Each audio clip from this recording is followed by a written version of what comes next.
Hi there. Welcome to the SoberCircle channel. Enjoy this speaker tape.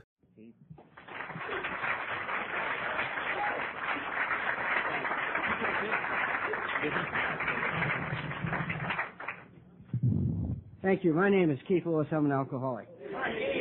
Wow.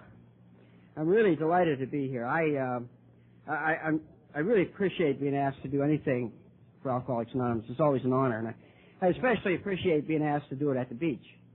That's a double honor. On a golf course, which compounds it.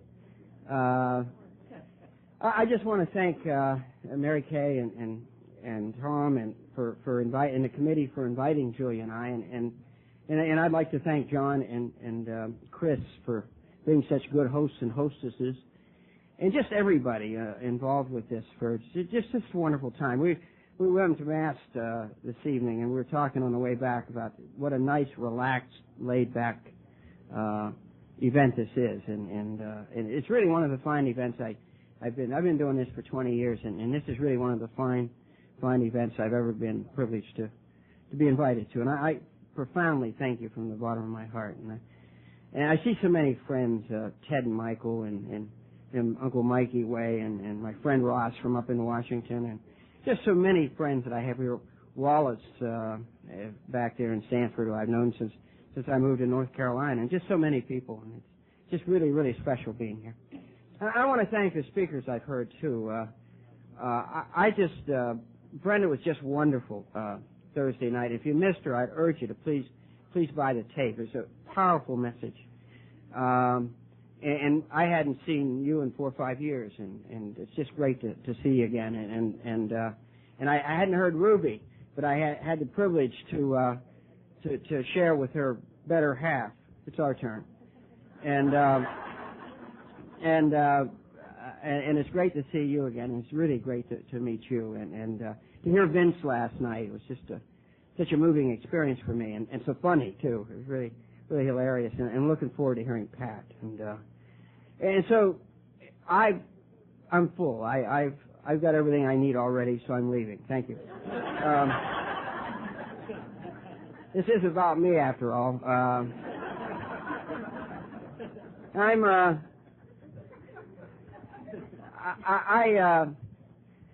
not from the South. I know it may grab some of you and surprise you, but I'm really not. I'm a naturalized citizen.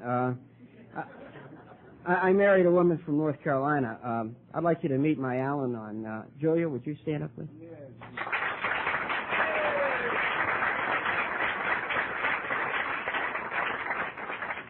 I came south.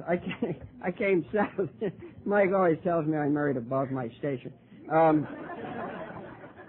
I came south in search of a wife and found one.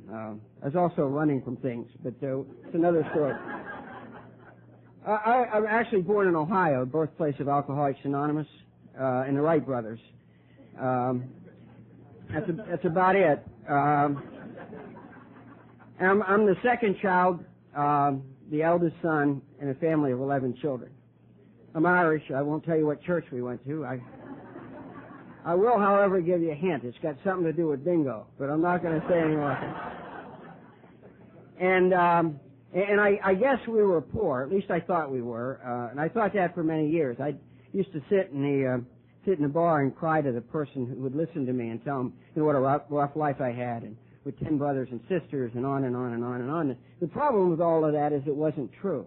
It sounded good, but it just wasn't true. Now we didn't have any excess material goods, but I certainly wasn't poor because I grew up in a family with tremendous love. A family that prayed together the rosary every night, that my parents were genuinely interested in everything that was going on in my life, and just wonderful brothers and sisters. And I grew up in a small town on the Ohio River, and everybody was your parent, and everyone would correct you, and then they'd call your parents to tell you that they had corrected you. So you always did double duty when you. And I was surrounded by wonderful people my whole life, and the problem with me was I was an alcoholic, and what that means to me is that I'm incapable of responding to the love that's around me. I just don't see it. There's something wrong with my vision. I can always see what's wrong, and I can never see what's right. and somehow I couldn't experience any of that. And from a very early age, I had a bad speech impediment, and from a very early age, I spent all of my time alone as much as possible. I was a guy who had something lived under his bed. I don't know if they had any of those in the South, but there was something down there, and I could, at night, I'd press my little ear against the mattress, and I could hear it moving around, and I knew what it was down there for. It was waiting for me to dangle my little legs over the side of the bed. That was history, and I knew that, and I also knew I couldn't talk about it. I knew that there were certain things you can't talk about, and nobody ever told me that. I just intuitively knew that, and so I was the only one who was aware of this thing under my bed, and I used to lay there at night and think about it and worry about it. And I worried about other things when I was a little kid. So I worried about getting married because I didn't like girls. I was about 4, and I just didn't like them. And yet I knew I'd have to marry one of them one day, and I knew I'd have to get a job, probably in the mill, where my dad worked, or in a coal mine.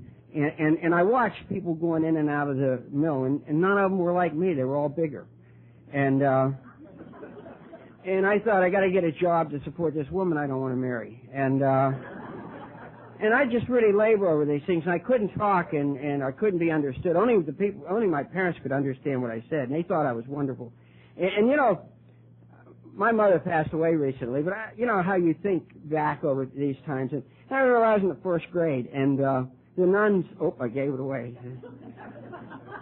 The nun said, "Is there anyone here who would like to sing a song for us?" And I put out my hand, and my mother just shrunk, And she said, "What would you like to sing?" And I said, "I want to sing 'You're a Grand Old Fag.'" So I sang, "You're a grand old fag, you're a high-flying fag," and my mother just wept from the beauty of it all, And she told me that night, she said, "Son, I've never been more proud of you in my life. I was today when you sang and for all those people." And, to her I was normal. And it scares the hell out of you, but...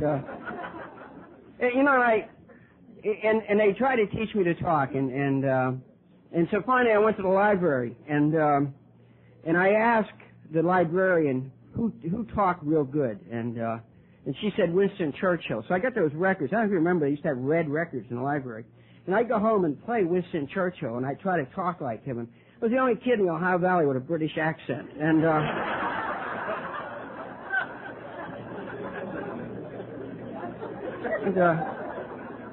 I also, I like to talk about my first drinking experience. I think it's important if you're going to be an Alcoholics Anonymous to have a drinking experience. And I question some of the people coming to my home group, but that's a different topic. But my first drinking experience took place when I was 5 years old. I was at home. I didn't go out much when I was 5, and it was with my father and my brother, Dum Denny. And Dum Denny's a year younger than I am. And Mom was out. She was either at the bingo or having a baby or something. And Dad was watching us, and he gave us each a beer. I guess he thought it'd be sort of cute, and I drank it and nothing happened. Denny, on the other hand, had a spiritual awakening. Last time I saw Denny, he slid out of the chair and he was rolling around under the table, singing "Mary Had a Little Lamb" and other drinking songs, and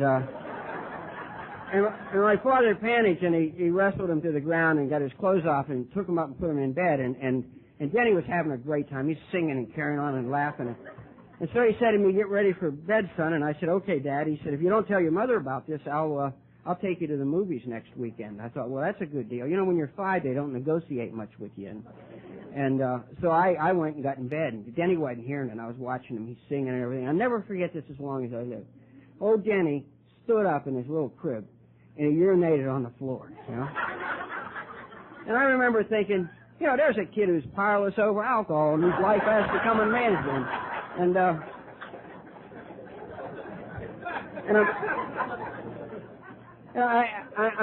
I'm sad to report that Denny just never made it.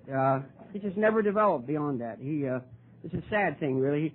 He went on and did some strange things. I'll share some of the things he did. I'll tell his story. I'm tired of mine. He did things like this. Denny went to, you ready? He went to one college. Yeah. He had one major. He graduated in 4 years. Yeah? He went to one graduate school. Graduated at the top of his class. He was offered like 8 jobs, and he took one. Yeah?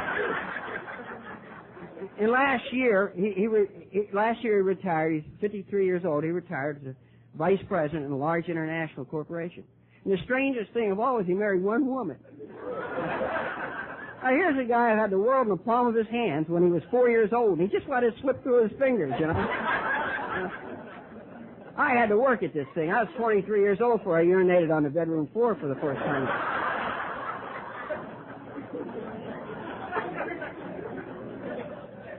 Now, the other thing I remember was, I remember when I was in high school, and Julia and I came back. Julia and I had been married coming up on 9 years, and shortly after we were married, we had occasion to go back to Ohio for a wedding, and I took her to this little high school I went to, St. John's Central High School, and it was really it's a tiny little, you know how places are small when you go back, and I was reminded of this nun we had. It was a really strange bird.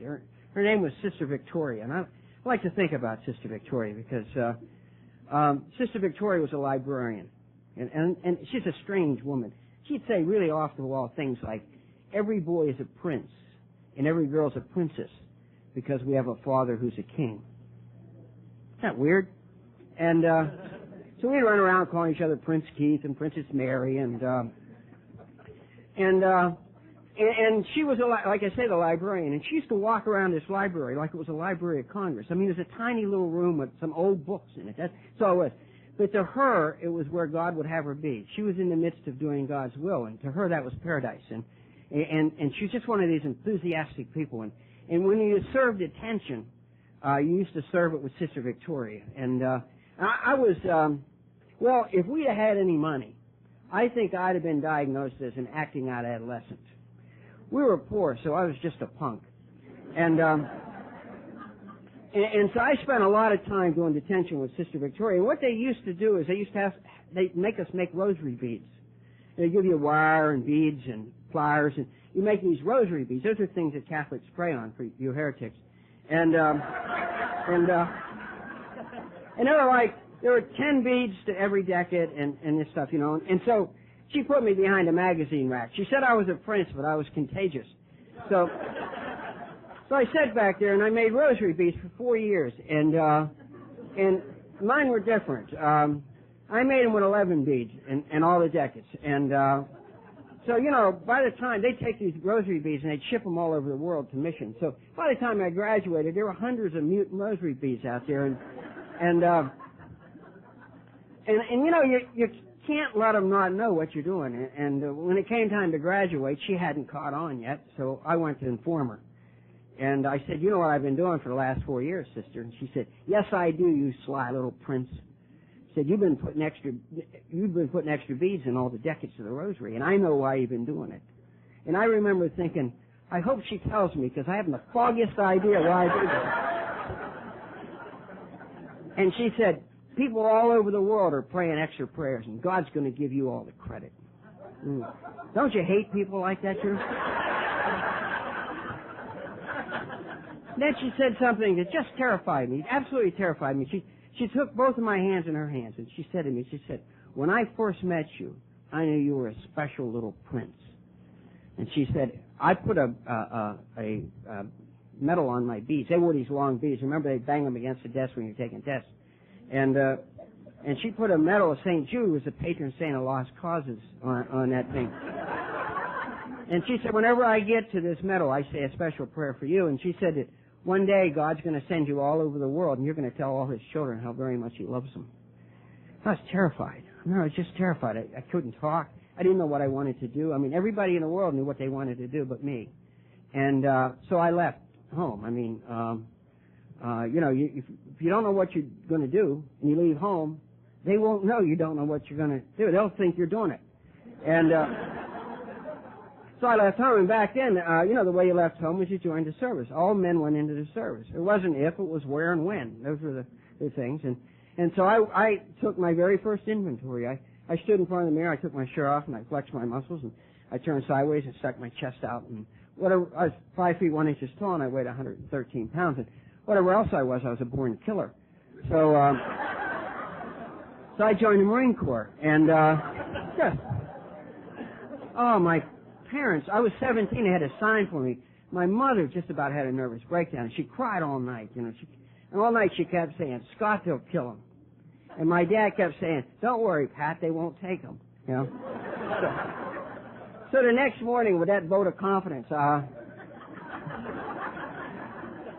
we got in a taxi cab and went to the bus station in Wheeling, West Virginia, and I took a bus from Wheeling, West Virginia to Pittsburgh. And it's the second longest trip I'd ever been on. It was 60 miles. And I was terrified. I didn't know anything about anything, and it was a real bad year, and they took you if you had a pulse. And so that afternoon I was sworn in the Marine Corps. Now, you heard some pretty disparaging words about the Marine Corps last night. Something to do with venereal disease and things like that. I feel it fair to point out a few things, okay? Now, I was in the Marine Corps for 4 years, okay? I never caught a venereal disease. I got drunk before you did what you do to catch a venereal disease. But I knew a lot of guys who did have venereal disease, and we talked about this for a long time. Every guy would go to a Navy corpsman, and they'd come back and say, "I have a venereal disease." We finally figured it out. The corpsmen were giving guys venereal disease when they were giving them physicals. So that's how Marines get venereal disease.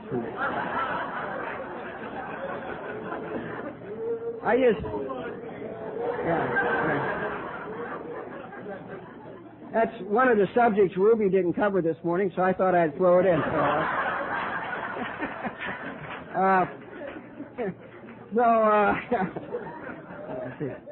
I guess that and circumcision. That's about it.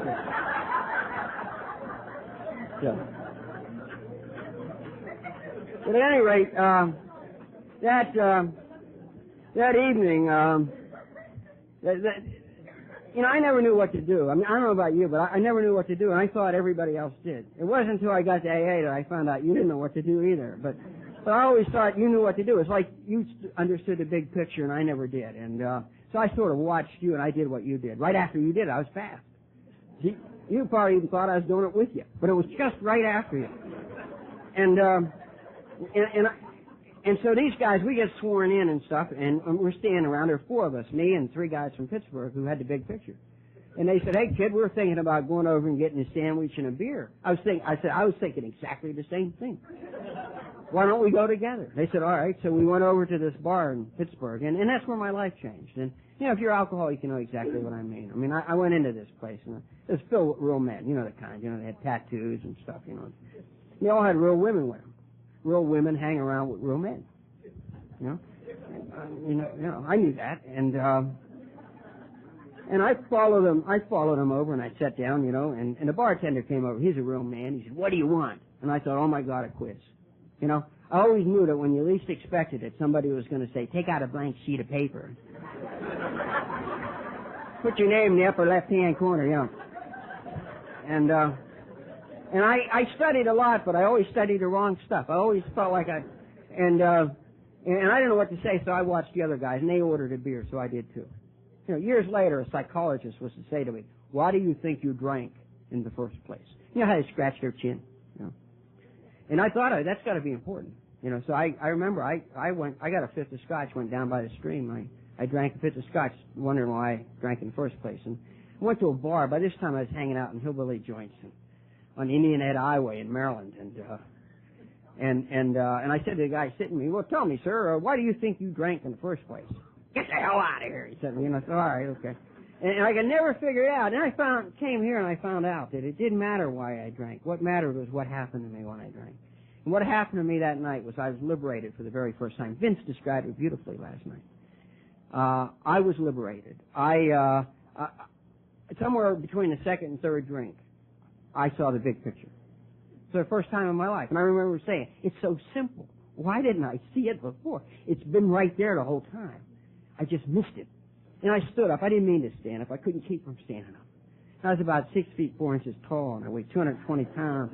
you know, the muscles were rippling through my body and tugging at my shirt. And it was unbelievable, you know. And I looked around and my heart broke. This bar was filled with a bunch of pathetic, sniveling little men, and, you know, all of them had women with them or looking at me with those hungry eyes. You know how they do it, you know, and it's incredible. And I just, instant knowledge, I was just illuminated. It was amazing to me. And I spent the rest of the night going from table to table, filling these people in. I mean, I answered questions they hadn't thought up yet. I was absolutely brilliant. And somewhere around 11 o'clock at night, our train left at midnight, and somewhere around 11 o'clock at night, I said, we had to leave. And it seemed to me they were saying, please don't go, we've just discovered you. That's the way it seemed. And I said, no, I have to go and make the world safe for democracy. So we went and we got on a train, and presumably the Marine Corps provided me with a Pullman coach. They must have, because I woke up the next morning in a Pullman coach. Well, actually, I was lying on the floor of the Pullman coach, and someone had wet the floor I was lying on, and whoever it was, he had wet me too. I don't know when. And again, I was 5 feet 1 inches tall, and I weighed 113 pounds, and again, I was terrified. And I changed clothes, which was a good move, and I got off the train, and the guys were waiting for me on the platform, and they said, hey, look, we're going to go over and have a few beers for breakfast. You want to join us? And I said, that's just exactly what I was thinking. And so I went over there, and that night I fell off a train in a little village right over here called Yamasee. And somebody moved a bottom step or something. I don't know exactly what happened, but I fell across the next set of railroad tracks, and there was a very rude man there they had sent to greet us. And he was hurling obscenities at myself and the other young men who went down there to die for their country. And I remember getting up, and I tried to explain to this cretin that he'd probably do a lot better if he treated us with a little respect. And, you know, he was so limited, he never really grasped exactly what it was I was trying to say to him. And they say that you can learn from any experience. And I got to tell you, what I learned that night was you can do a lot of push-ups drunk. That's what I learned that night. You know. And you can do push-ups and throw up at the same time, I'll tell you that. And so that the next morning I ate grits for the first time. I was telling some friends about it. I never saw grits before. I didn't know what the hell grits were, you know. So I did what any normal Yankee would do. I put sugar and milk on them. And this cretin looked at me and said, you're going to go far, boy. You're going to go far. And So I was launched into the Marine Corps, and I must say that it was. I loved the Marine Corps. I really did. And it sounds crazy, but I absolutely loved it. You know, there were fewer people in the barracks than there were in my house, and the drill instructors couldn't even carry a nun's rosary beads. I mean, they were easy compared to the nuns, but most of all, for the very first time in my life, this sounds strange, but for the very first time in my life, I knew precisely what was expected of me. I never knew my job description until I joined the Marine Corps. They're very clear about what's expected of you, and they aren't a bit hesitant about sharing it with you. And I loved it. I loved everything about it. And I grew a few inches and gained a few pounds, and I graduated from Paris on and with Dress Blues Award and Outstanding Man's Award. I mean, I really took it. I was the only guy in that whole platoon that just loved it. And I was going to stay for 100 years if they'd let me. The problem was that I had alcoholism. And let me tell you what having alcoholism means to me. It means that I'll fall in love with a way of life, tremendously enthusiastic about life. And every alcoholic I know is just tremendously enthusiastic about life. And then gradually, or not so gradually, I began to violate every principle associated with being in the Marine Corps. Before my 4 years were over, I had earned an opportunity to go to Officers Candidate School. And I turned it down and got out. Because within 4 years, I violated every principle associated with being a Marine, up to and including leading a combat patrol in a blackout. You know, we took fire, I don't remember it, but fortunately nobody was hurt. So I violated virtually every principle associated. And what I'd do then is I'd leave that way of life, and then I'd blame them for what had happened to me. And that's my alcoholism. It lasted 12 years. In that 12 years, I did more damage than I think a human being ought to be allowed to do to the people close to me. I joined many areas of life, including marriage, and I violated every principle associated with being married. When my first daughter, Kelly, was born, she had a good sense to be born in the daytime, so I was sober. But when my second daughter, Kimberly, was born, she was 3 months premature. And I was passed out on the living room floor. And my wife had thrown water on me to try to wake me up, and she couldn't. So in a panic, she got the neighbors. So when I came to, I was laying in my underwear watching the test pattern, and the neighbors standing there looking at me, and I was just infuriated. And I knew that if she'd had that baby on time, I'd have been all right. And if she'd have waited till I was all right, she'd have carried that baby for 2.5 years. And but the amazing thing was I worked at a great teaching hospital at the time, and I got her in a car and we raced. I was drunk, and we raced across Washington D.C. with the flashers going and all the drama that a drunk can generate. And I got her to the emergency room, and I began to demand that they take care of my wife. I directed genetics units at this laboratories at this place. I began to demand that they take care of my wife. And I think of how mortified. She was terrified to begin with, having this baby almost 3 months early, and she's mortified having this drunken husband who was arrogant and everything.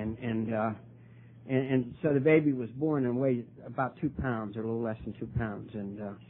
And I went home and went to bed. And as soon as I went to bed, the phone rang, and it was her, and she was crying and said, "The baby has hyoid-membrane disease, and they don't expect her to live. Would you please come back?" I remember how angry I was. I felt put out. I didn't know how to handle these things. My father knew how to do these things. He knew how to be a father. I didn't know how to be a father. I didn't know how to be a husband. I didn't know any of these things. And I went back, and a wonderful physician, a girl I'd gone to high school with, was a chief resident in the neonatal nursery, and it was a wonderful physician there who headed that service. And 3 days before Kimberly was born, they bought an experimental machine. It was the first one on the East Coast. It's called a negative respirator, very common now.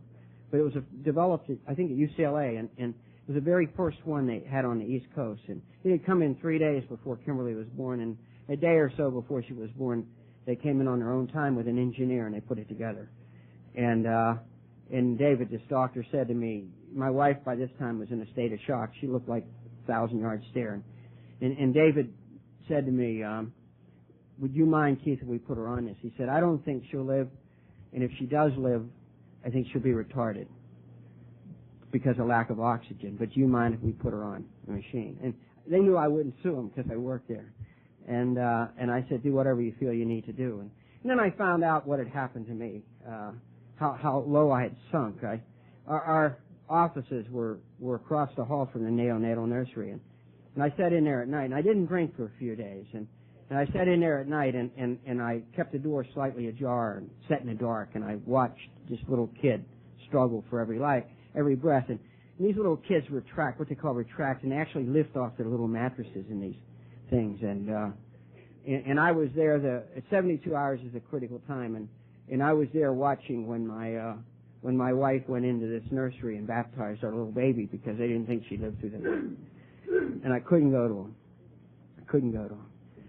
And I hated myself. I sat there and loathed myself for what I'd become, the coward that I'd become. And I went downstairs to a chapel, and I got in front of the tabernacle, and I hadn't been there in a while. I hadn't been there in a long time. My alcoholism cost me my religion too. And I got on my knees in front of the tabernacle. And when I was a little kid, this was a special place for me, because I knew that even when I couldn't talk plain, God understood me. And I got in front of the tabernacle, and I begged him to let this little girl live. And I said, "I'll do anything if you'll let her live. Anything. If you'll let her live, I'll stop drinking." And I was drunk in less than 24 hours.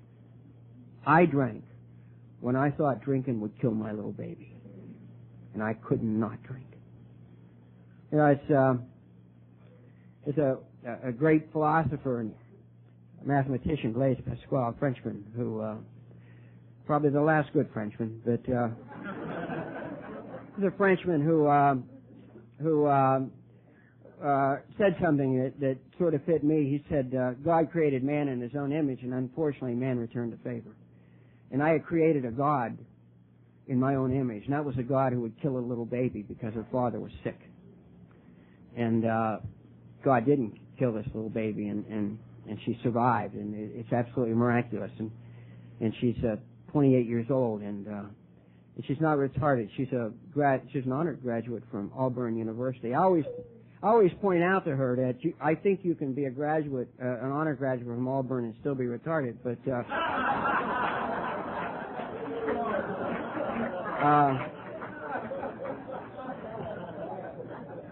she and her husband claim not. He's a dentist. Now, he doesn't work on my teeth, but he's a dentist. And they live in a little town in Alabama, Daphne, Alabama, and just great kids. And this Christmas, they presented Julie and I with a little granddaughter. And I'm glad that God's not sick like me. You know, you can't live like that and survive. And my wife knew that it wasn't safe for me to be around the kids. One day I needed a drink badly, and my wife wasn't there, and I left a 4-month-old kid in a crib to go because I needed a drink, and on and on. And I knew I was just hopeless. I knew there was, if a guy can't stop drinking to save his child's life, how can he stop drinking? She asked me to leave, and I was greatly relieved. I could no longer carry the responsibilities, even poorly, and I was just greatly relieved. She asked me to leave, and I packed 2 bags, and I went to where I needed to go, and that was to the Skid Row section of Washington, D.C., and during that six months, I remember the one time that I remember seeing her was Thanksgiving Day. I didn't know it was Thanksgiving, and I got up, and you know the drill. I woke up in a room I didn't recognize next to a warm body, you know. I remember my first thought was, God, let her be a woman. That was my first thought, you know. I mean, you know, there are times when you'll settle for little, and then you went through the embarrassment of acting like you remembered, and she didn't remember, and I didn't remember, and I got up and got dressed. You know, that sick feeling, that loathsome depression and condemnation. And I was walking down the street. I went by a free clinic in Georgetown, and a woman asked me if I wanted a cup of coffee, and I got a cup of coffee, and she said to me, Happy Thanksgiving. And I realized it was Thanksgiving. And I went down the street to find a payphone, and there was 2 couples standing on the corner of Wisconsin and M Street in Georgetown. And they were standing there talking, and I walked up to them and stood with them. And they looked at me. I didn't think they could see me. I didn't think that I was present to them. I don't know if you know what I mean. And they just sort of looked at me, and I was embarrassed, and I walked away. And I found a phone, and I called my estranged wife and said, could I come out for Thanksgiving? And she said, if you don't drink, you can come here at 6 o'clock. So at 6 o'clock, I didn't drink all day. And at 6 o'clock, I went out and knocked on the door, and she opened the door and gave me a bag of turkey sandwiches and closed the door. And I got a 6-pack, and I went to the park and sat on a curb in the park and ate my turkey sandwiches and drank my beer. And that was the last social gathering that I'd been to go to. And I know how hard it was for her to do that. I know how hard it was for her to even give me a sandwich to what I'd done to her. I'd brutalized her emotionally, physically, every way you could think of. I robbed her of everything that mattered. And I went to where I needed to go. And one day, I won't talk about drinking. You know how to drink. But one day I got up and it was over. And it was just over. I always used to think suicide was a big deal. But, you know, for an alcoholic, it's just the next thing. I kind of think that I'd pay whatever it costs to go to Pittsburgh, because I never forget that night in Pittsburgh, that first night. And you know, one day I was in the NCO club, and I said, give me a double scotch, and the guy said, that'll be 70 cents in your Marine Corps career. And I thought, well, that's about right. And so I paid it. And, you know, one day I probably wanted a bottle of gin or something, and I said, you know, give me a bottle of Tanqueray gin. And he said, well, that'll be $8 in your wife and your children. I thought, well, that's about right, you know, to get to Pittsburgh. And then one day I'm living in the Skid Row section of Washington, D.C., and I don't know, and I bought something, who knows what, and he said, you know, it'll be your life. And I thought, well, that's about right. And it's just the next thing. It's the next price, that's all. And I went, on May the 13th, 1973, I went in to what passed as a bathroom where I was living in front of a mirror. And Mike remembers that place well. And I said aloud, I had all these pills I was going to take. And I never took pills. I worked in hospitals, and they gave me a bunch of pills, and I never took them. Brenda thinks that's the saddest story she ever heard, but I just never took them. And I decided I'd take them all. And And I said aloud, you're 29 years old and at least it will be over. And this woman's voice outside of me, it startled me, said, when you're 29, it's not supposed to be over. And I remembered that my ex-wife had given me a phone number when I left. And she said, I can't help you. Maybe these people can. And she gave me 2 numbers. And I ran out and I pulled the drawer out and everything fell on the floor. And I found one of the numbers and I called it. It was a little treatment center outside of Washington, D.C. Now, I know there are people that stand at podiums, people who don't have an opinion on outside issues, who criticize treatment centers. But I'm not one of them, because if that place hadn't have been there, I'm convinced I'd be dead. And a woman answered the phone, and she knew precisely how to talk to me. She knew exactly how to talk to me, and she knew I was suicidal, and she asked me for my phone number. And she said, I'll call you right back. And I know the trick. The trick was to find out my phone number so they could trace me. And she called me back, and she told me that I could come in 3 days. And then she said a strange thing to me. Do you need trouble stopping drinking?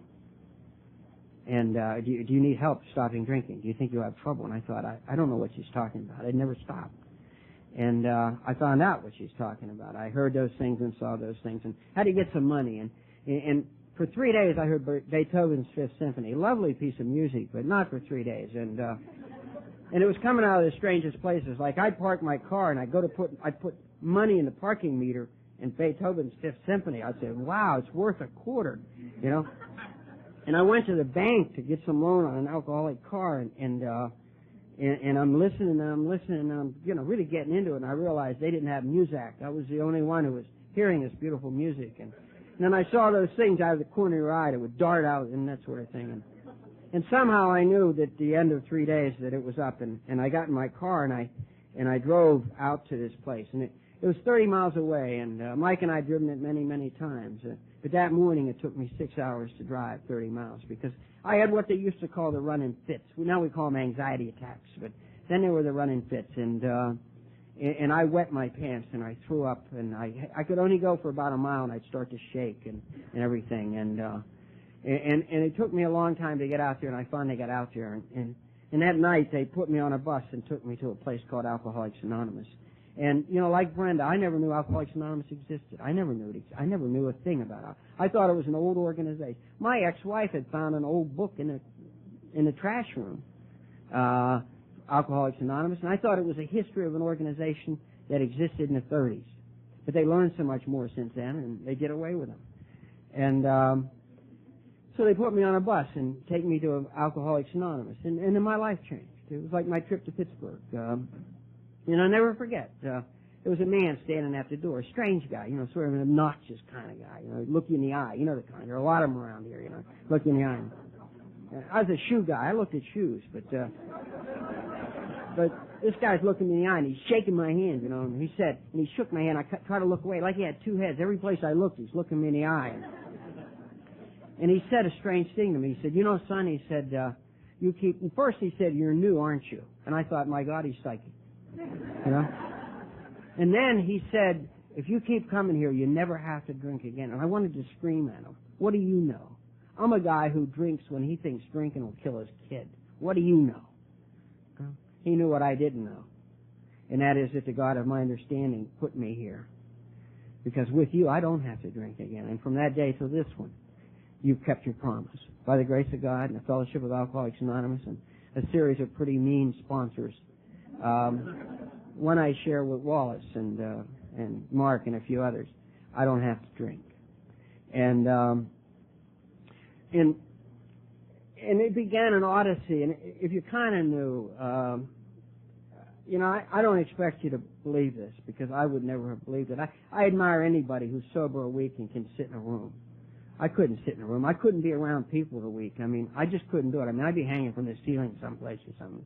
So I'd really admire you being here. But if you don't remember anything else, please remember that all of us were sober 1 week.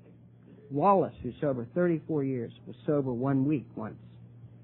And I was sober once. And all the people you see here are members of Alcoholics Anonymous, have been sober for 1 week.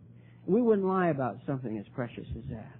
We couldn't lie if we weren't sober. We could lie, but nobody would believe us, And we couldn't show up here and not fight and things like that. So please believe that something that happens here is very, very special. Now, you don't catch it like like going to a corpsman and catching venereal disease. You don't do that. You have to do what Vince said last night, you know.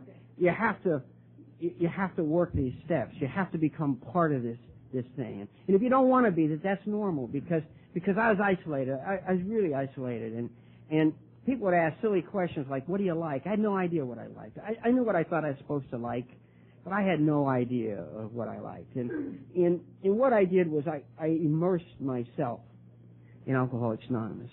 And I finally got a sponsor. I like Vince, was one of those people who waited to get a sponsor. And the old-timers won't leave you alone. One guy kept saying to me, said, you got a sponsor yet? And I said, no, not yet. He said, why? I said, well, frankly, I've been waiting to find someone I can relate to. Back in the early 70s, Vince would tell you relating was important. And he said, you want someone to relate to? Go to a bar. He said, he said, what you need to do is find a man you want to be like if and when you grow up, and ask him to be your sponsor. I thought, well, I wonder what I did to offend this man, you know. That's the way the old-timers were. And I'll tell you, if you're new, well, it is an honest program. Let me caution you, stay away from the old-timers, okay? I mean it, right? Stay away from guys like Mike and Vince and Wallace, guys like that. Stay away from them. They're not nice people. They're really not. And I'm telling you the truth. And they say things that just aren't true. They say stuff like, I go to AA because I need to. That's a lie.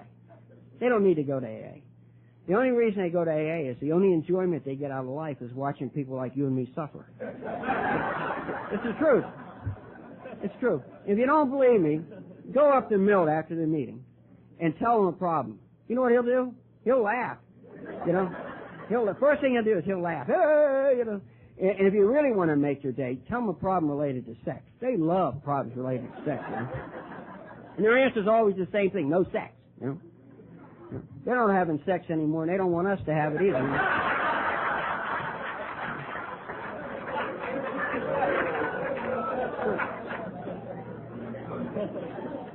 And they always speak to you in parables. You ever notice that? They always speak to you in parables, you know?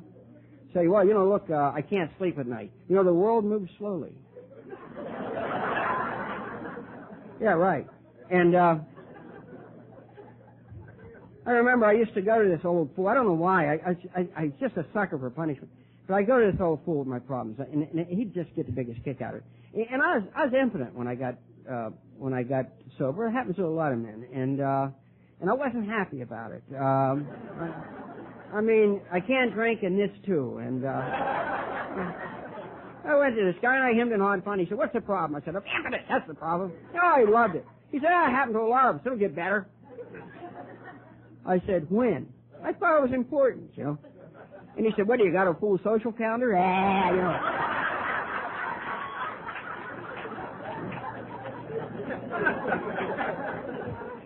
So then I go to the same idiot. You think I'd learn, you know. I go to the same idiot with another problem. And he said, you got a lot of problems, don't you? I said, I really do.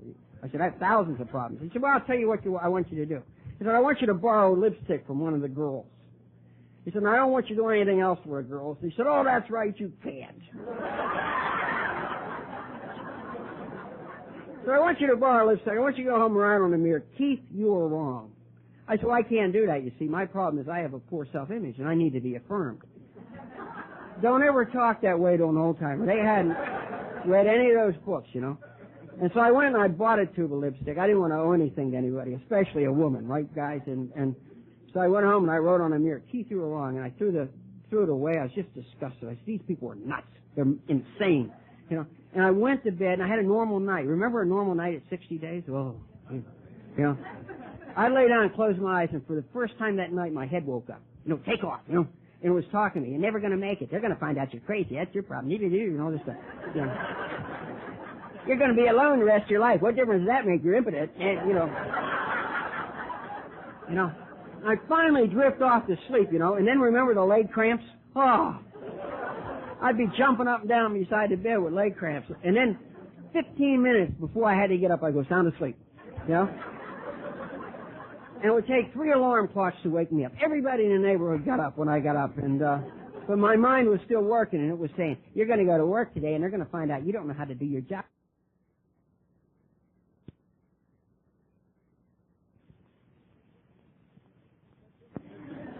What difference does it make? You're hopelessly in debt. You know, just the normal stuff. And now when I started coughing, I just wanted to slash my wrist, you know. And I went in the bathroom and looked in the mirror and it said, Keith, you're wrong. I said, well, thank God, because if I'm right, I'm in a hell of a lot of trouble. And I just lost it.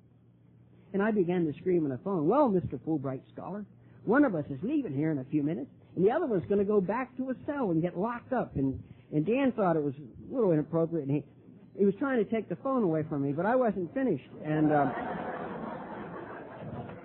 I got down on my knees cradling the phone, and I'm screaming at this guy, and the other guests started looking in our cubicle to see what was going on, and finally the guards came over. They were curious about what was happening. Dan finally got the phone away from me, and he said to the guy, yeah, I'll come back tomorrow. Yeah, I'll come alone. And he hung up the phone.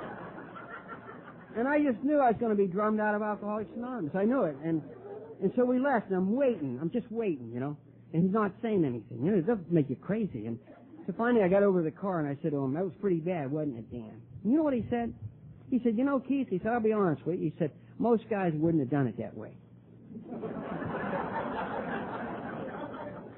He said, but you'll discover that we all develop our own technique in Alcoholics Anonymous. I never heard another thing about it, you know. Never heard another thing about it. Early on, I figured out about sponsors. A sponsor's job is to find out the desire of your heart and then not let you do it. That's what they're designed to do. And I was working. I was working my way out of a deep hole at Georgetown University, and I was again in charge of experimental design and that sort of thing for the genetics bunch. And I was just sort of working my way back in, and they were just wonderful to me. They couldn't have been nicer to me. And as a matter of fact, the chairman of the department was a member of our fellowship, and I didn't know it until I was gone from the university. He kept the anonymity very closely guarded, but he was just wonderful. He arranged for me to do he got me a scholarship. So, and I didn't know he was an AA at the time. I was sober about a year, and he called me to his office. And of course, it was to fire me. You never go to any chairman's office unless you're going to get fired. And he told me what a wonderful job he was doing. And he said, I'd love to give you a raise, Keith, but the wage and price freeze is in. And he said, so what I want to do is give you this instead. It was a full tuition scholarship. I could have gone to medical school or anything. And the desire of my heart was to study philosophy. And I was at Georgetown University. And so I took a degree in philosophy and theology. And I had to work at the same time. But what the hell? I mean, you weren't drinking. You know, just working and going to school full time is a piece of cake if you're not drinking. And all I do is go to 7 meetings a week, and I mean, it was easy. And compared to the life I've been living, but I was sober about 3 months, and I got a letter from a man. His name was Jerome Lejeune. He died last year, and he's probably one of the greatest cytologists who ever lived. It's just an extraordinary man. And he wrote me and invited me to come to his laboratory at the University of Paris Medical School in France to study. And I knew that my sponsor wouldn't let me go because it's something I really wanted to do. So I was just going to turn it down. And I thought, nah, hell, give him a chance. So we went to lunch, you know. And after I paid, God, I didn't have the money, but I paid. And after lunch, I gave him this letter. And he read it, and his eyes filled up with tears.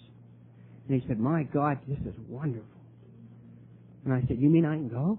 And he said, you have to go. He said, this isn't about you. He said, the best you can do is crap your pants in a Skid Row dive and, you know, on Harvard Street. He said, this is about Alcoholics Anonymous. He said, the difference between Keith then, 3 months ago, and Keith now is Alcoholics Anonymous. He said, this isn't for you. He said, this is so all of us in Alcoholics Anonymous can celebrate the miracle of recovery. And I said, I didn't think you'd let me go. He said, you have to go. And he said, and let me tell you something, I've never forgotten this, and if you're new, please hear this. He said, Keith, you can do anything in this world as a member of Alcoholics Anonymous if you prepare properly. And we began to prepare properly for me to go to France and study. And on New Year's Day, 1974, a plane settled through the clouds in Orly Airport. It was the first time I've ever been on a plane sober. And we're settling through the clouds into Orly Airport. And I'm glad I was by myself in a corner seat because I couldn't keep from crying.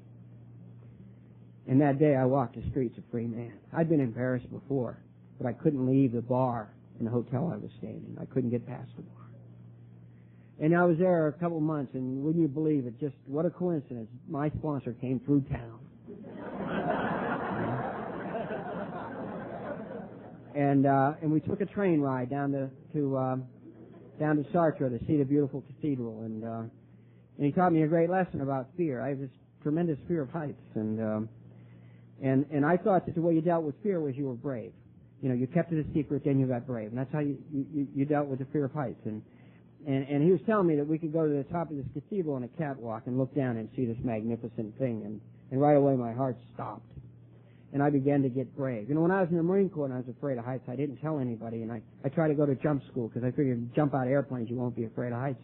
And I busted a kidney a few months before that, overcoming another fear, so they wouldn't let me go to jump school, so I went to mountain climbing school. So I spent a month in the Sierra Nevadas in the middle of winter, rappelling off the sides of cliffs, drunk. And the guy I'm rappelling with said, "I'm not climbing with you anymore, you're drunk." And I said, "I'm a hell of a lot better off drunk than I am terrified." And I said, "We're both lucky." He said, "I'm not lucky enough to climb with you anymore." And what I discovered was that being brave isn't the solution to fear. I always thought it was. It isn't being brave. You know, I started to get brave, and then I stopped, because I'd been a member of Alcoholics Anonymous for a little over 6 months now, and I knew there was a different way to do things. And I said to Dan, "Dan, I can't go up there because I'm afraid of heights." And he said, "Oh, you got the old afraid of heights problem." I said, "A lot of us have had that." I said, "Really?" He said, "Oh, yeah, a lot of us had that." He said, "You know, you don't have to go up there." I said, "It doesn't matter." He said, "Or, here's a novel concept, you can go part way." He said, "Or, you can go until you're afraid, and then you can take my hand." And that's how we did it. I went until I was afraid, and I took his hand, and we went to the top. And everything that I've done as a member of Alcoholics Anonymous, I've done it because I've taken someone's hand and gone to the top. I could do nothing before I met you, nothing, except make big plans and talk big and make excuses for why it didn't work. And you know the thing, if you're new, the thing about Alcoholics Anonymous, you don't have a problem we can't help you with, and you don't have a problem. You know, we may refer you to somebody who knows more about it, but you don't have a problem that's going to shock us into asking you to do anything but to keep coming back. And that's the truth. And I mean, I don't care what your problem is. There's nothing that's going to scare us off, because we need you here. You know, I remember one time I had such thinking problems when I got sober. I mean, my brain just wouldn't work. I was driving to work one day, and this is a true story. I forgot where I worked. I was sober about 2 months, and I forgot where I worked. And I tried to remember, and the more I tried to remember, the crazier it got and everything, you know. And I had Dan's phone number. He made me carry it, a card. He taped a dime to a card. He made me carry it. And so I called him. And I didn't want him to think that I was as sick as I was, because I didn't think he wanted to sponsor a guy with problems, you know. So he answered the phone, and I said, "Good morning, Dan." He said, "Keith, is that you?" And I said, "Yeah." He said, "What's the problem?" I said, "No problem, Dan. I was wondering how you're doing." And he said, "I'm fine, Keith." He said, "What's all that noise?" I said, "Well, I'm calling you from a phone booth." He said, "Tell me, buddy, did your car break down?" I said, "No, car's fine. I was just wondering how you're doing." And he said, "Keith, what's the problem?" And I said, "Well, it's not a real big problem, Dan. I just can't seem to remember where I work." And so he said to me, he said, "Oh, you got the old can't remember where I work problem, huh?" I said, "A lot of us have had that, you know." So then he said to me, he said, "That's scary, I know." He said, "It's scary." He said, "You know, you've done great damage." He said, "The book says that that it's a very unnatural thing to pour that much alcohol in our brains." And he said, "But I want you to know," he said, "you're going to be okay." And he said, "You know, your brain's going to readjust and you'll be okay." And he said, "One day you'll laugh at this." I said, "You sure?" He said, "I'm positive." And he said, "May I make a suggestion?" I said, "Anything. I'm honest, willing, and open-minded." And he said, "If you ever have this problem again, Keith," he said, "if you can just remember to look on the front bumper of your car, you have a parking permit for the university." And I remember thinking, where do these people learn these things? You know? They make it look so easy, you know. I mean, astounding to me. Let me talk a little bit about the steps, and I want to talk in particular about the 8th and 9th step. You know, there's just so much. This time next month, by the grace of God and Fellowship of Alcoholics Anonymous, I'll be sober 25 years, and that just can't happen.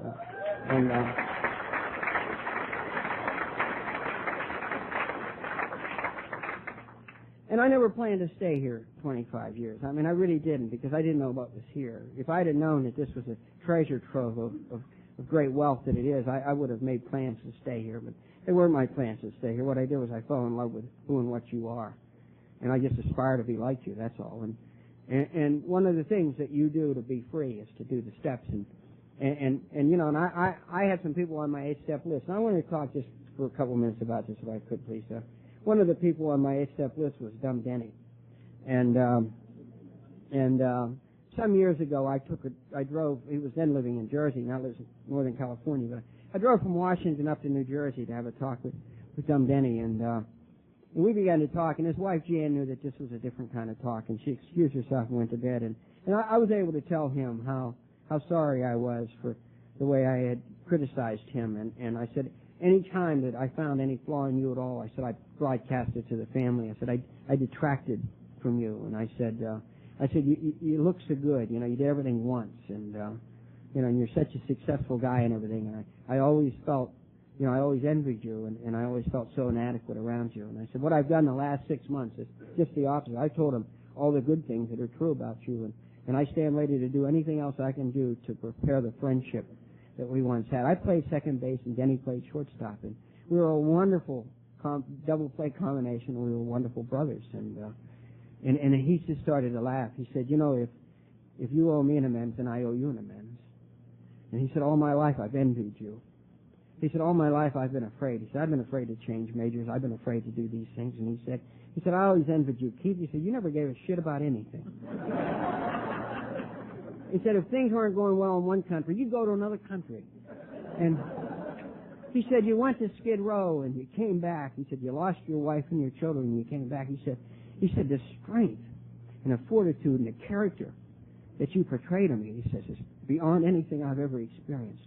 And I discovered that we weren't good and bad, we're just different. And now we're best friends.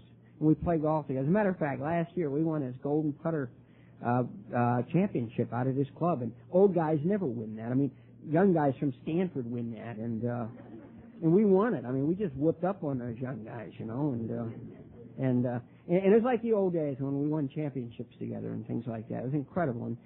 And then, you know, I grew up in this church, and this church was so very, very important to me. And when I came to Alcoholics Anonymous, I was one of those people who was religiously anti-religious, you know the kind, and waiting for somebody to offend me, and by talking about God, and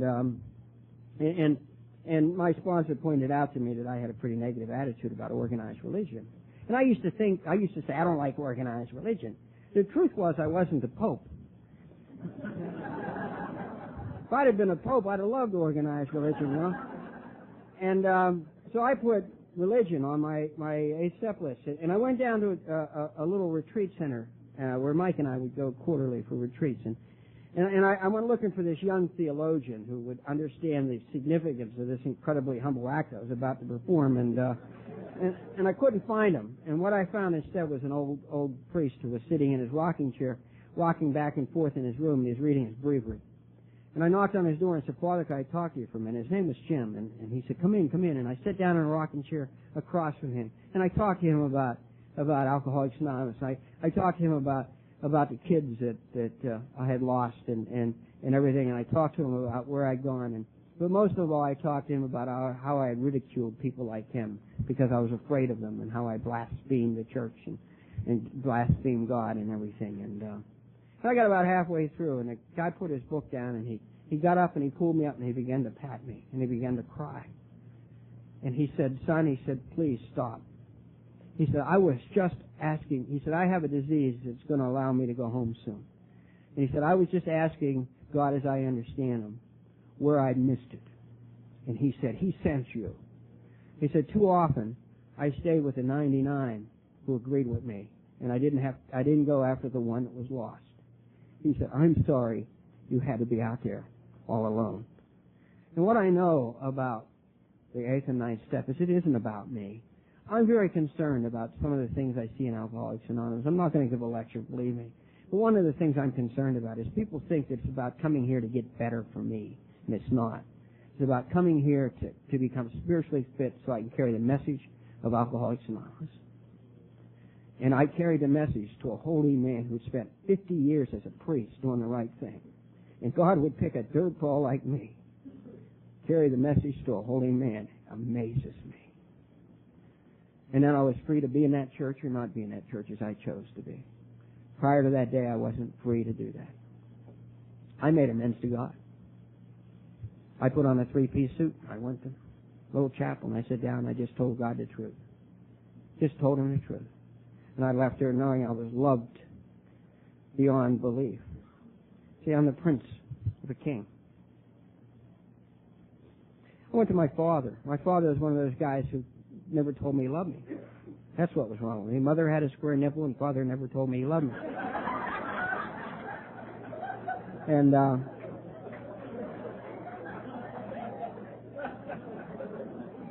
it took me years to...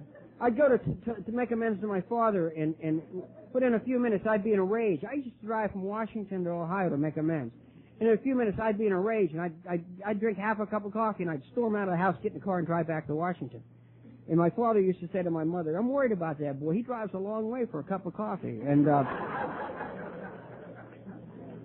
then suddenly one day I knew it was the right time, and I didn't know what I owed him an amends for. I know I'd worried him and I'd done all those things, and I'd called him names and I'd done all those things. Once I almost hit him.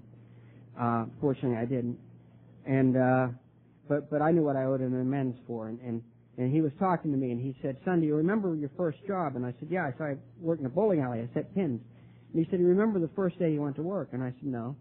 And he said, "I took you to Louis' hot dog stand and we had lunch together." He said, "Do you remember what you ate?" And I said, "I'm going to go out on a limb, Dad, a hot dog." And he said, "Of course you had a hot dog." He said, "Do you remember what you drank?" And I said, "Well, I always drank orange pop." He said, "Not that day." He said, "That day you had a root beer." He said, "I drank root beer, and I think you thought men who drank or worked drank root beer." And he said, "And I explained to you what it was like to be a good day's work for a good day's wage, and that you owed your boss respect, and he owed you respect." And he said, "I explained it all to you." And he said, "You were such a frail little boy." And he said, "I was terrified." And he said, "Well, you had to get on the bus to go to the next town to work. And I said to you, 'Son, you want me to go with you on the first day?' And you said to me, 'No, thanks, Dad, I'll do it myself.' And he said, 'You got on the bus.' And he said, 'I watched the bus till it was out of sight, and you never looked back.' And I realized that I robbed this man of what he did best, and that was to be a father. He said to me, he said, 'You never ever needed me for anything.' He said, 'From then on, you bought all your own clothes, you paid your own way.' He said, 'All your brothers and sisters who went to college and to graduate school,' he said, 'they all let me help them.' He never bought a car until the last kid was out of college. He said, they let me help him, but you did it all on your own.'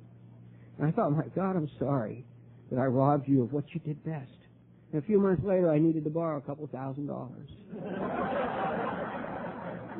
And from that day till this, we've been like that.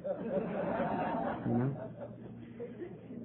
If you're new to Alcoholics Anonymous, if you'll stay with us, I can promise you great things will come to pass, things you can't understand. And my mother, who was such a wonderful woman, and like I say, she passed away, and she died what some people would call a horrible death because she suffered greatly for 6 months. She didn't see it as a horrible death. She believed that everything that we do is a prayer, and particularly suffering. And she offered her suffering that her children would come back to God, those who were away. And she raised 11 of her own kids, and they raised kids who had no place else to go. And on her 50th wedding anniversary, they had 11 children, 20 grandchildren, and 20 great-grandchildren. And Mom died at home, and my sisters and brothers took care of her. And Julie and I would get up when we could. My brother Larry is also in the fellowship, lives in Wilmington. He and I went up one night, and we were with her. And she loved the rosary, and at night, when everybody was asleep, I'd come down and pray the rosary aloud. And from time to time, she would wake up and smile, and then drift back. And they put the picture of all the kids and everything on the wall, and she would look at that and smile. And she was pretty lucid one night, and my niece, who's in the fellowship, ran in, and she was all excited because her sponsor was going to be speaking. And she said, "Come and hear Barbara speak." And I said, "Well, I thought I'd stay with Mom." And my mother said, No, son. No. She said, "You go to that meeting. That's where you're supposed to be." She said, "Those were the people who brought you back to us." She loved Alcoholics Anonymous. And And when I made amends to her, I asked her what I could do for her. She said, only one thing. Would you give me one of those coins that they give you? And so every year on May the 13th, I'd send her a token. And when she listed the things that she wanted in her coffin when she died, the thing on the top of the list was my 23-year chip. Because you brought me back to her. My brother Terry, who died of alcoholism. Sounds horrible, but it isn't horrible. I saw a guy walking the streets today, and I said to Julie, my God, it's Terry. The guy was a dead ringer for my brother, who was on the streets, like I was on the streets, and he lived in the basement of places, like I lived in the basement of places. And 20 years ago, he went to Alcoholics Anonymous. He was sober for 90 days, but for whatever reason, a miracle didn't happen for Terry. What did happen for Terry was that I tried to make amends to him, and he'd leave town when I went home, and he'd never let me around him, and I just yearned to make amends with my brother. And we went up for the 50th wedding anniversary, and I finally got an opportunity because he came to the 50th wedding anniversary drunk, and my brothers came to me and said, Terry's here drunk. I said, of course he's drunk. He's an alcoholic. And they said, should we tell him to leave? And I said, good God, no. And I imagined Terry sitting down the street. Remember how it was? One more drink and then I'll go. One more drink and then I'll go. I said, he must love them a lot to come here like that. And I not only made amends to him, but I freed my brothers and sisters to love him just the way he was. He contracted cancer and ended up in the hospital, and I went to see him, I nobody leave me alone when I go home. They're always hanging around you, and so I told him I was leaving to go home, and I ran over to the hospital, and I spent a couple hours with Terry, and we talked about stuff, and he asked me about the things we grew up with, about rosaries and about scapulars and things, and I had to have a few, and I talked to him about it, and we just talked brother to brother for a couple hours. Then he let me hug him. When I study theology, there's a concept, for those of you who think it's over, you've wasted time, there's a concept in theology, and it has to do with time, and there are two kinds of time. There's chronos, chronological time, which is linear, and there's kairos, which is God's time, and God's time is always now. And that's why in the program they teach us to live in the now. And I got to hug my brother Terry. He was frail. He was pretty sick by then and pretty wasted away by cancer, but I got to hug him. You know how it is when you're an alcoholic. You can't hug much. And I only hugged him for a few seconds, but I hugged him forever in God's time. And when I left, we were all right. And my family got to take him home, and they got to nurse him and take care of him. They got to watch him come back into the church that meant so very much to them. And they got to watch him die with dignity. Incredible stuff. Great things will come to pass. Great things if you join us in this way of life. There's a power that happens in Alcoholics Anonymous that I believe happens no place else. Don't get me wrong. I don't make a religion out of Alcoholics Anonymous. Alcoholics Anonymous is a way of life which frees me up to practice my religion, frees me up to practice my politics, frees me up to be a good husband, it frees me up to be a father, it frees me up to be all the things I want to be. I don't quote the big book like it's sacred scripture. I just don't do it. There's a guy who's always bugged you. He says, don't you believe it's God inspired? I say, I think God had a lot to do with writing that book. A drunk couldn't have written it. But he said, I think it's the inspired word of God. And he said, I think they ought to put numbers on it and chapters and things. And I said, well, what would it be? I said, would the pictures, would the personal stories be inspired? Yes. I said, well, after the first edition, they threw some of those stories out. I said, that's heresy. And he said, well, only the first 164 pages are inspired. I said, well, how about those ones with the I, V, the ones that Mike talked about? And I said, are they inspired? The guy goes nuts. So I think we got to be careful about that. I think what Alcoholics Anonymous is about is a message. It's a way of life that we transmit one to another. And I'm going to close with this. And I talked too long, and I apologize. I'm just so excited about being here. But one of the things I like to do is we have a teaching hospital. And if you have a teaching hospital, go and talk to the interns, the young doctors who come. And I put on a coat and tie, and I went over and talked to them about Alcoholics Anonymous. And I said, if you ever get a patient who wants to talk to someone in Alcoholics Anonymous, I'll come anytime. I got a call from somebody, and this little doctor, and she said, it's probably a waste of time. There's a man here who won't talk to anybody, but I asked him if he had talked to a member of Alcoholics Anonymous, and he nodded his head. She said, so if you're not too busy, I said, I'll be right there. And I put on a tie, and I went over to our hospital, and this nice little doctor, cute little girl, she had her, the obligatory stethoscope around her neck, so she was a doctor, and not a high school student, and so she took me to this guy's room, and she said, "Would you like to see his chart?" And I said, "No, I don't think I need his chart." I said, "I want to show him my chart." And so we went to his room, and she was going to make herself comfortable, and I said to her, "Would you please excuse me?" And there was a man laying in the bed, and he was a black fellow, and he was laying in the bed, and he was looking at the ceiling, and he didn't acknowledge my presence. And I pulled up my chair, and I said, "My name's Keith," and I said, "I'm a member of Alcoholics Anonymous. I understand you wanted me to come over here," and he nodded his head. And I began to tell him my story. That's all we do. We don't have any answers for anybody. I began to tell him my story, and I told him that I almost died on Harvard Street in Washington, D.C., and his head jerked, and he looked at me, and he said, "When was that?" I said, 1973. So I was living on Columbia Road, Washington, D.C. in 1973. I said, "Ontario Liquor. You used to go to Ontario Liquor Store." He said, "Yeah." And I said, "Remember the barrel where they had 3/5 for $10, the good stuff?" He said, "Yeah.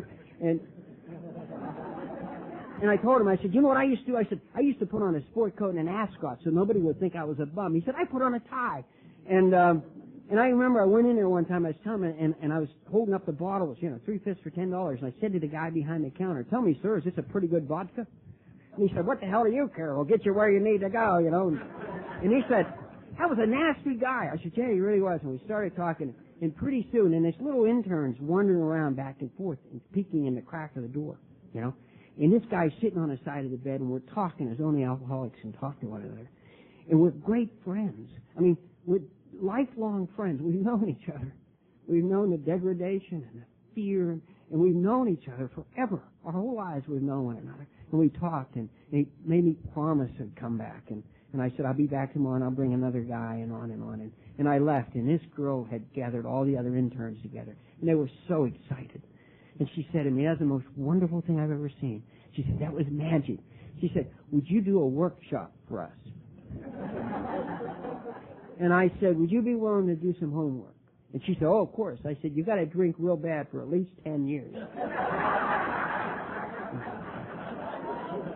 was able to say to her, "This isn't about learning." I said, "This isn't it." I said, "You go on and be a great doctor." I said, "Because wherever you go, all you got to do is get the name of a couple alcoholics, a man and a woman, who are active members in Alcoholics Anonymous in your town, and let them come and do this. We need great physicians.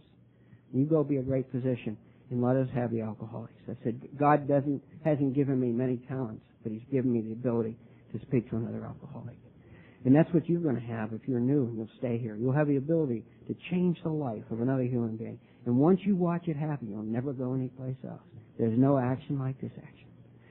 Again, I want to thank you so very much for your kind attention to my stammering words. And again, I want to thank the committee and everybody associated here. And God bless you, and I love you very much.